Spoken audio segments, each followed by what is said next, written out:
आशा किस्त नंबर 10।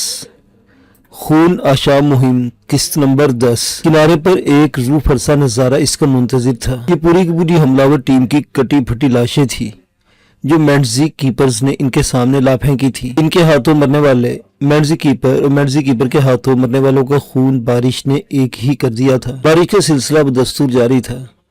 जैरी ने इस रूह फरसा नज़ारे से मुंह फिरा तो रोते हुए सिल्फिया इसके बाजू से आ लिपटी और आंसू में भीगी आवाज में बोली, हमें तो बताया गया था कि जंगली सूर्य ग्रहण से चांद ग्रहण के दरमियाने अरसे में शिकार नहीं करते।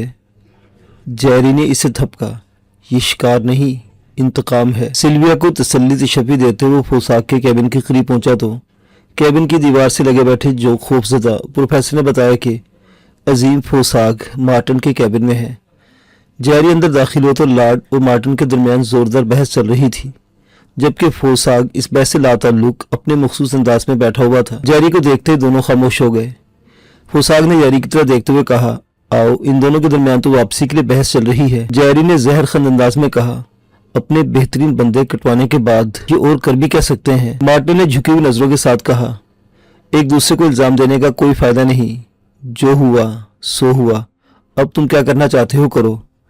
लॉर्ड ने तेजी से कहा, करने के लिए कुछ नहीं बचा, हम इसी वक्त वापस जा रहे हैं। मार्टिन इसकी तरफ पलटा, तो चले जाओ, तुम्हें रोक कौन रहा है? जहाज और अमला मेरा है, मैं जो चाहे करूं। इसका लहजा बेहद तल्ख था। लॉर्ड ने बेमुश्किल खुद पर काबू रखते हुए कहा, जान सबको अजीज है, मेरी जुबान हिलाने की देर है, जहाज का हमला तुम्हें दरिया में फेंक कर वापसी की राह लेगा। ये सुनकर मार्टिन कुछ ढीला पड़ गया और बेबसी से हाथ मलते हुए फोसाक की तरफ देखने लगा। जैरी को सारी सूरत हाल समझ में आ गई थी। मेंडजी कीपर के हाथों हजीमत उठाने के बाद लॉर्ड जान बचाकर भागने की फिक्र में था। मार्टिन पर बीमारी की सूरत में मौत साया मंडला रहा था। वो करिश्माती शहद के बगैर यहाँ से जाने का सोच भी नहीं सकता था और इसके लिए वो सभी की जानें दाव पर लगाने के लिए आवादा था। जैरी को अंदाजा हुआ कि फोसाक और इसका वजन जिस पलड़े में होगा वही झुक जाएगा। इस मौका पर फोसाक ने कहा, मंजिल के करीब आकर वापस जाने को तो मैं रजामंद नहीं, मगर तुम्हारी कोई मदद भी नहीं कर सकता। अलबत्ता मेंडजी कीपर के बड़े मजहबी पेशवा तक पहुंच जाऊं तो वो चंद मिनटों में मेरा गुलाम होगा। इसकी गुलामी पूरे कबीले को मेरा मुती बना देगी। मार्टिन जल्दी से बोला, अजीम फोसाक, तो फिर जैरी को मौका देते हैं ना, इसके पास एक शानदार मंसूबा है। इसकी आंखों में उम्मीद की रोशनी फूट पड़ी थी। लॉर्ड ने मायूसी से कहा, ये अकेला कुछ नहीं कर सकता, तुम इसे भी मरवाओगे। हम वापस जाकर और बेहतर तैयारी के साथ अगले साल इसी मौसम में फिर वापस आएंगे, मेरी बात मान लो। मार्टिन की आंखों में नमी जागी, मेरे पास ज्यादा वक्त नहीं है, अगले साल तक। जैरी की मौजूदगी के सबब इसने फिक्रा अधूरा छोड़ दिया था। जिस हकीकत से फोसाक और लॉर्ड वाकिफ थे, वो नहीं जानता था कि फांक की मेहरबानी से वो भी इस हकीकत से वाकिफ हो चुका था। जैरी ने जानबूझकर अनसुनी कर दी। मार्टिन ने लॉर्ड के कंधे थाम लिए। जैरी को कोशिश करने दो, मुझे यकीन है ये कामयाब हो जाएगा। इसकी आवाज में गुदाज उतर आया था। लॉर्ड ने इसके हाथ झटकर कहा, मगर ये अकेला क्या कर सकेगा और अपने साथियों का इंजाम देखने के बाद ये मौत की खंदक में छलांग लगाने के लिए तैयार भी है या नहीं। मार्टिन ने उम्मीद भरी नजरों से जैरी की तरफ देखा। मैं पहले भी तैयार था और अब भी तैयार हूँ, जैरी ने ठोस अंदाज में कहा। एक साथी मेरी नजर में है, हम दोनों मिलकर अजीम फोसाक को हिफाजत के साथ इबादत गाह तक ले जाएंगे और मेंडजी कीपर को संभलने से पहले मजहबी पेशवा को काबू में कर चुके होंगे। ये सुनते ही मार्टिन का चेहरा जगमगा उठा, जबकि लॉर्ड ने बुरा सा मुंह बनाया। इसी वक्त कैबिन में वो पुरस्कार फरफराहट उभरी जिसे फोसाक के पुरस्कार पालतू परिंदे से मंसूब किया जाता था। जैरी ने वाज़ेह तौर पर नकरई सी लकीर फोसाक की तरफ बढ़ते देखी। फोसाक बेचैन नजर आया। इसने फौरन इन तीनों को कैबिन के बाहर जाने के लिए कहा।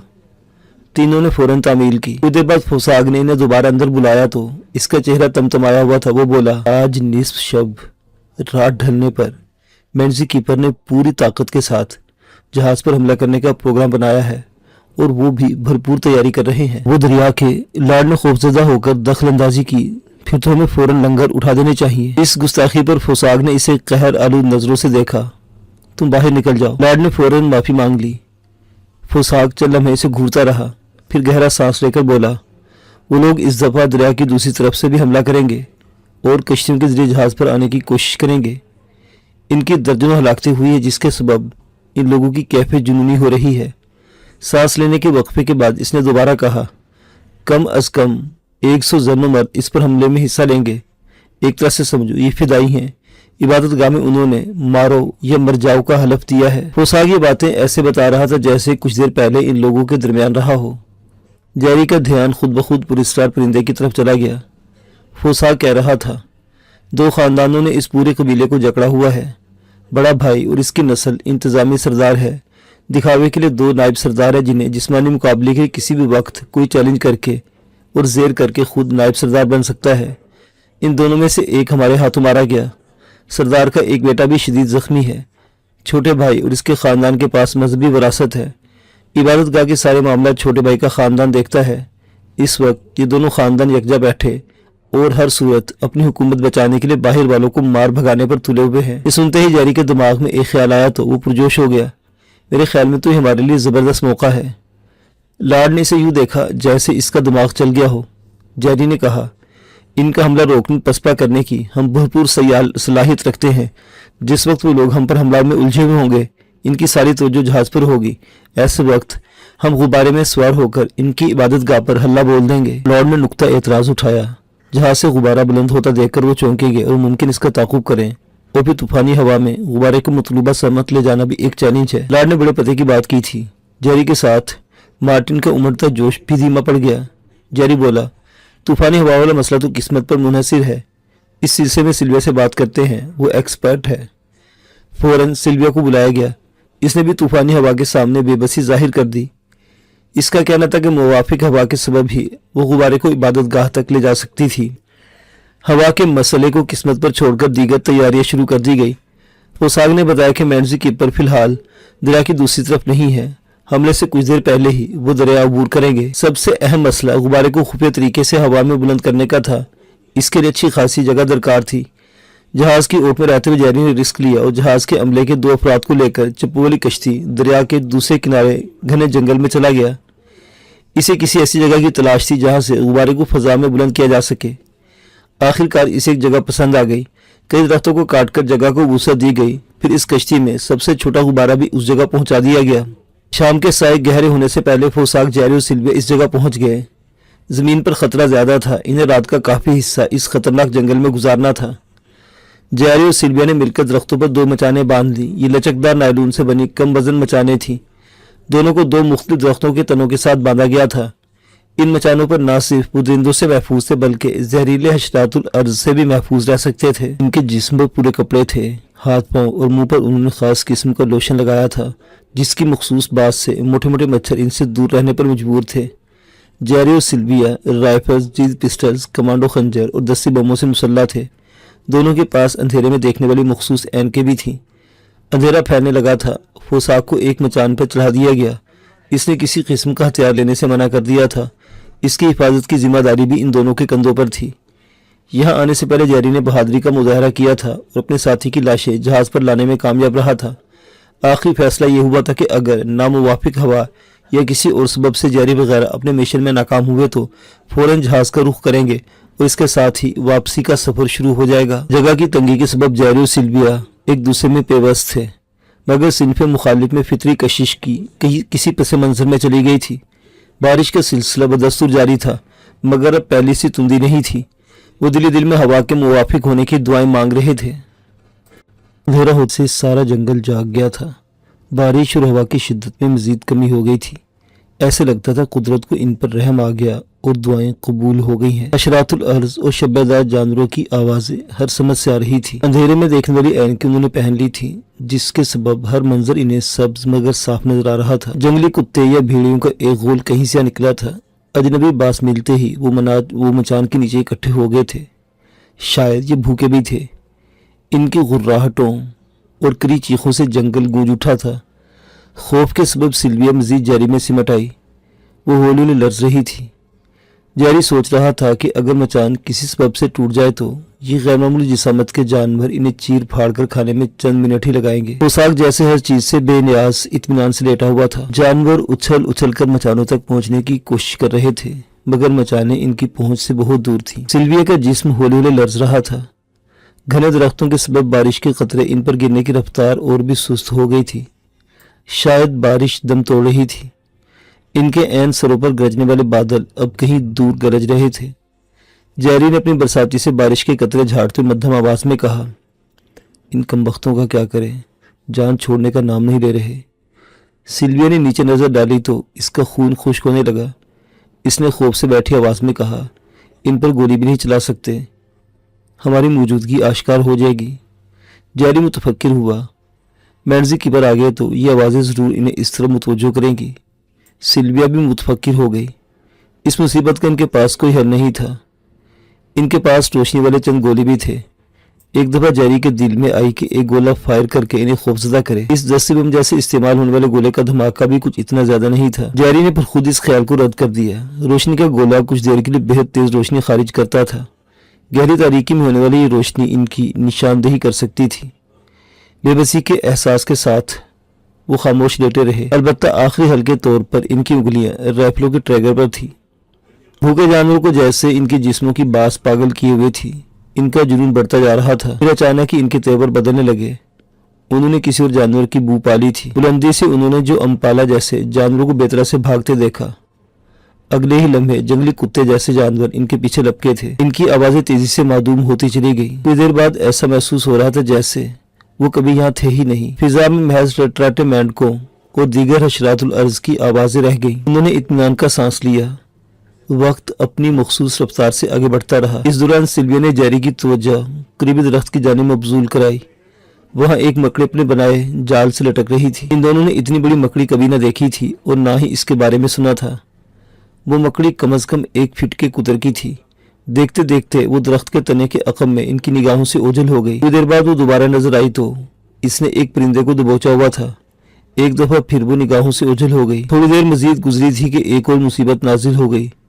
بالکل قریب ایک باریک اور دل دہلا دینے والی مخصوص آواز ابھری۔ یہ جیگوار کی آواز تھی۔ چند لمحوں بعد وہ جسیم جانور ان کی نگاہوں کے احاطے میں تھا۔ وہ بھی انہیں دیکھ کر مخصوص آوازیں نکال رہا تھا۔ بے شک وہ ایک خونخوار جانور تھا مگر اس کی خوبصورتی مبہوت کر دینے والی تھی۔ اس کی دم کوڑے کی طرح لہرا رہی تھی اور وہ نیچے چکرا رہا تھا۔ سلویا جھنجھلائی، یہ نئی مصیبت نازل ہو گئی ہے، ہم نیچے کیسے اتریں گے؟ نیچے اترنے کی فکر چھوڑو، دعا کرو یہ اوپر نہ آ جائے۔ یہ درختوں پر چڑھنے کے ماہر ہوتے ہیں۔ کیا؟ سلویا کا حلق خشک ہو گیا۔ ہاں جی، ایسا وہ تو آسانی سے مچان پر چھلانگ لگا سکتا ہے۔ ایسی صورت میں گولی چلانا ناگزیر ہو جائے گا۔ سلویا نے گن سیدھی کر لی۔ گولی ہی چلانی ہے تو پہلے کیوں نہیں؟ جیری نے اس کی رائفل پر ہاتھ رکھا۔ نہیں، ابھی نہیں، ممکن ہے یہ بھی کسی اور طرف نکل جائے۔ پوساک کو بھی جیگوار کے حقیقی خطرے کا احساس ہو گیا تھا۔ وہ اٹھ کر بیٹھ گیا تھا اور اس کی چمڑا پوش آنکھیں جیگوار پر جمی ہوئی تھی۔ یہ بہت بڑا اصرار تھا کہ وہ چمڑے کے پار دیکھ کیسے لیتا ہے۔ آخر وہی ہوا جس کا ڈر تھا۔ جیگوار نے بھانپ لیا کہ شکار بلندی پر ہے۔ وہ اچھل کر ایک درخت پر چڑھا۔ اس درخت سے وہ آسانی کے ساتھ چھلانگ لگا کر پوساک تک پہنچ سکتا تھا۔ جیری نے پلک جھپکتے میں رائفل سیدھی کر لی۔ رائفل کے کاک ہونے کی مخصوص آواز سنتے ہی پوساک نے سر گھمایا۔ کوئی گولی نہیں چلائے گا، میں اسے دیکھ لیتا ہوں۔ اس کا انداز اتنا قطعی تھا کہ کوشش کے باوجود جیری اختلاف نہ کر سکا۔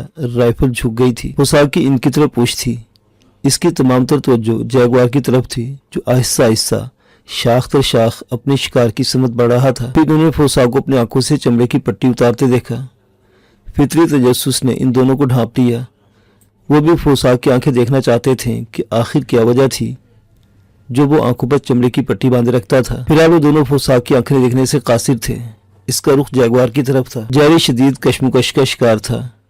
جیگوار کسی بھی لمحے حملہ کرنے کی بہترین پوزیشن میں آنے والا تھا۔